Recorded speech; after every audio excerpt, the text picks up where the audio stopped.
CJ Flyer back with another YouTube video. Anthony Davis had his Dallas Mavericks debut yesterday, a home game versus the Houston Rockets. A whole ton of things happening, going on. Had protests going on outside the arena before the game. Had a lot of excitement about Davis during the first half of the game. Had some worries in the second half.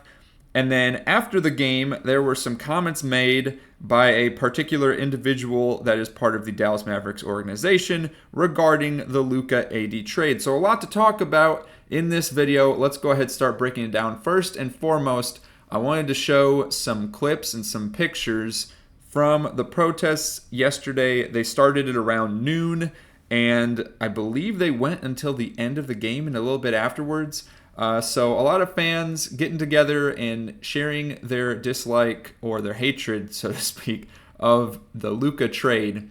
And we got some billboards as well. A lot of GoFundMe money put together to get these out there. So for those of you that are not Dallas Mavericks fans, it's a pretty common catchphrase on different promos and shirts and whatnot that it would say Dallas in, with the idea that it's all in, Dallas in. So we got a little play on words here. Instead of all in, it's all out. Hashtag fire Nico Harrison.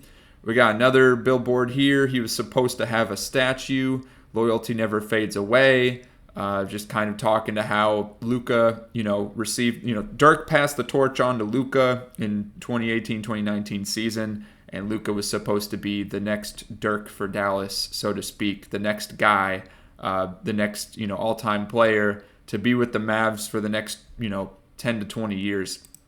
And then we have this clip here. I'll go ahead and play this for you guys. This is the scene outside of the arena. Shout out to the chicken suit guy. I see him everywhere. Dallas Wings games, Dallas Mavs games.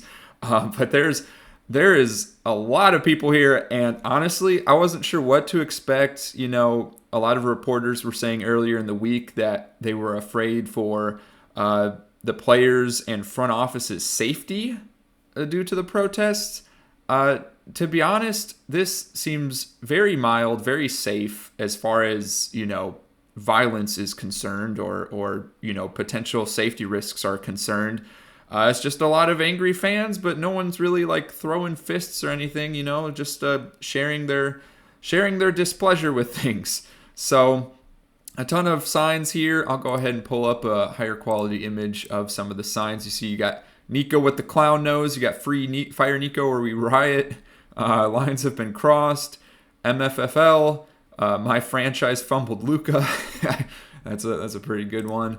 We got people that were using their own trucks or renting out trucks to drive around with billboards of their own. Fire Nico, sell the team. This has got to be the craziest sign that I saw. That JFK got treated better in Dallas. This is just absurd. This is reaching new levels, that sign. And then, of course, pregame, you got the typical press conference with Jason Kidd, usually just asking him about who's going to be in the starting lineup, who's out, what's the game plan, yada, yada. But instead, of course, they're still asking about the trade. And Jason Kidd doubled down on not knowing that the trade was going to happen right before it happened. And, reporters are just trying to get him to share his true thoughts. But as you can see, just, quote here, yes, I'm an employee of the Dallas Mavericks, so I have to be fine with it. Like, I can't share my true thoughts with you guys, is how I'm interpreting that. He's just got to push forward. I'm the coach. I'm here to coach the players that we have. So, seems like Jason Kidd was probably not involved with the decision. I know some folks might think he was. I lean towards the idea that he did not know until it was happening. So, very unfortunate situation for him, having to change up the whole game plan. Thankfully, he has coached Anthony Davis in the past as an assistant coach for the Los Angeles Lakers during their 2020 finals run in the bubble. So, it's not like this is new to him. And the way the roster is constructed at this point, it's pretty similar to that 2020 Lakers team minus LeBron, is how I see it at this point. So they're not a bad team in the current moment per se, but Anthony Davis is injury prone. They don't call him Data Davis for nothing. And, long term, it's just not a good situation. You have little to no draft capital, and your best players are, towards the tail end of their prime. Some of them may choose to leave after their contract expires. It's just not a good situation for Dallas. And what free agent star player is going to want to come to Dallas after the way that they traded Luka? It's hard to say. But so far, Anthony Davis in that first half, I mean, Mavs fans got the full AD experience here.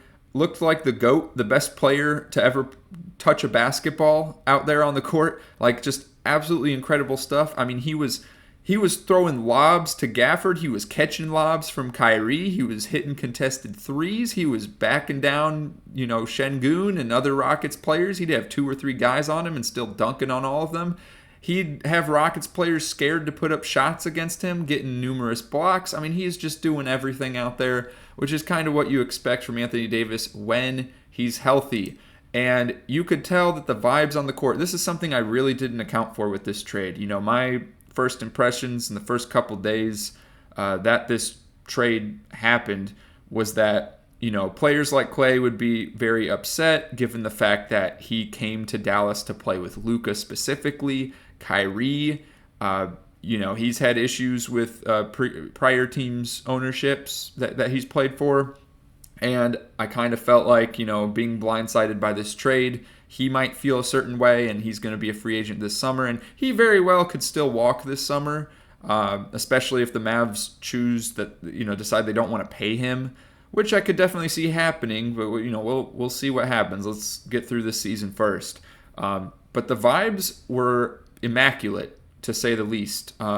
Seems like everyone likes each other, and something I didn't account for, again, is just, a lot of the players on this Mavs team were already friends or just, got along well with Anthony Davis before he joined the Dallas Mavericks. So him being on the Mavericks now, it's a very smooth transition, so to speak. And then again, with Jason Kidd having coached Anthony Davis before, was very familiar with his game.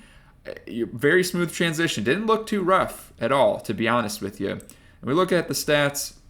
Anthony Davis, 10 of 18 from the field, 2 of 2 from 3, 16 rebounds, 7 assists, 3 blocks, only 1 turnover, doing that in 30 minutes out of the 48 total minutes of game time.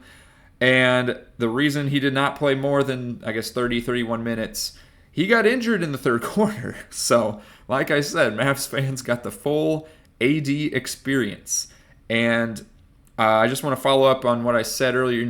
Again, the vibes on the court were great. All the players getting along very well. For all the protests that were going on outside, there was a lot of cheering going on inside. Obviously, I think most Mavs fans are aware this is not the players' fault.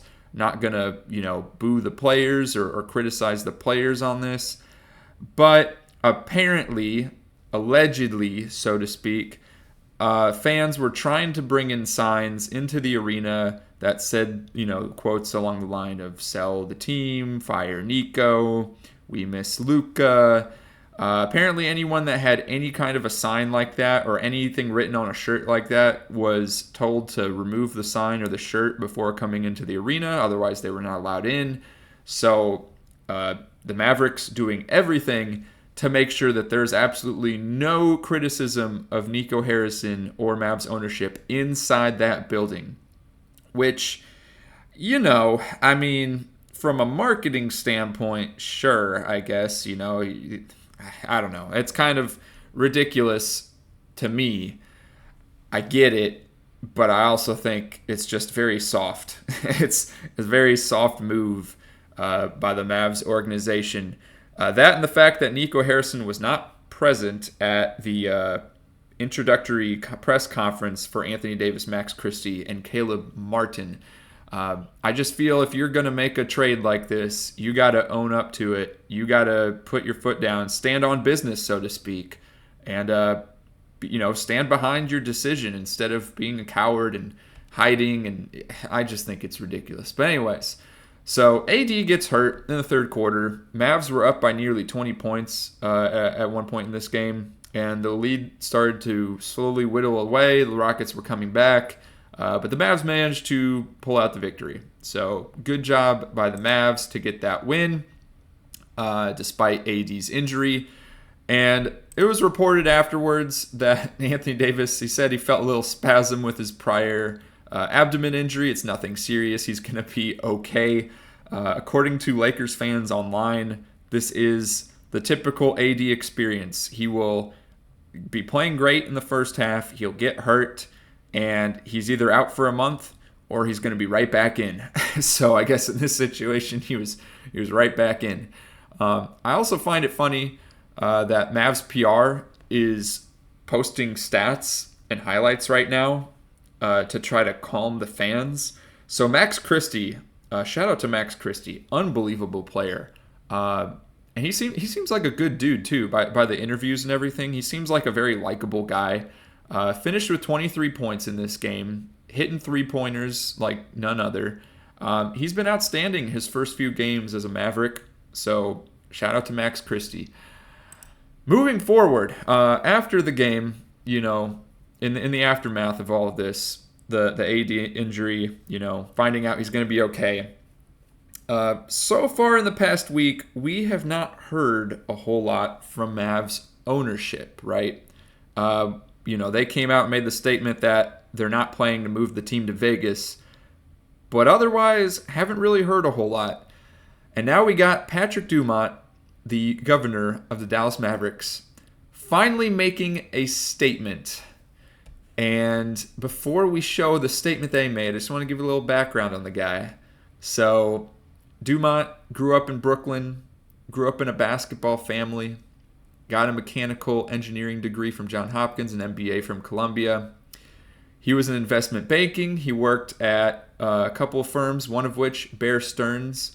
For those of you that are familiar with Bear Stearns, they were one of the firms that went under during the 2008 financial crisis. They got bought up by JP Morgan Chase. And shortly after the financial crisis, married Miriam Adelson's daughter. Miriam Adelson, of course, the owner of the Dallas Mavericks. And then all of a sudden, Patrick Dumont works his way up to be at the executive level for the Adelson's casino business. And then once the Mavericks purchase, once the Adelson family purchases the Dallas Mavericks in late 2023, Dumont is the Mavericks governor and representative to the board of governors. So, just wanted to lay that out for you. You make of all of this as you will. I'm not going to try to imply anything. I'm just laying out the facts here. I got the Wikipedia page pulled out, okay? There's no opinions I'm sharing on this. Just take all this information with what you will, and then let's look at this quote. This came from Patrick Dumont. I saw it this morning. In my mind, the way teams win is by focus, by having the right character, by having the right culture, and having the right dedication to work as hard as possible to create a championship-winning outcome. And if you're not doing that, you're going to lose. If you look at the greats in the league, the people you and I grew up with, Jordan, Bird, Kobe, Shaq, they worked really hard every day with a singular focus to win, and if you don't have that, it doesn't work. And if you don't have that, you shouldn't be a part of the Dallas Mavericks. That was in response to the Luka trade. This is what he said, implying that Luka does not have the work ethic, that he's not working really hard every day with the singular focus to win. I got a couple things to say about that. One, Shaq was notorious for not having the best work ethic. Kobe was furious with him at times when they played together on the Lakers. So him throwing Shaq in this list of names is kind of funny to me. The other thing I wanted to share is this right here. Many of you have probably seen this screenshot already, but I just want to bring it to light again. This is from last year's playoffs. The playoff leaders in all of the stat categories: points, rebounds, assists, steals, field goals, three-pointers, free throws, minutes. Minutes being the big one. Talk about work ethic. So Patrick Dumont, who worked for Bear Stearns went under, married into the family that owns a casino business, and became an executive within a few years after that, is criticizing Luka Doncic for having poor work ethic. Luka Doncic, who had the most minutes played in the playoffs last year, and who led in all these stat categories. Make of that what you will. And that's how we're going to end the video. Go ahead and click one of the other videos on your screen right now for some more NBA discussion.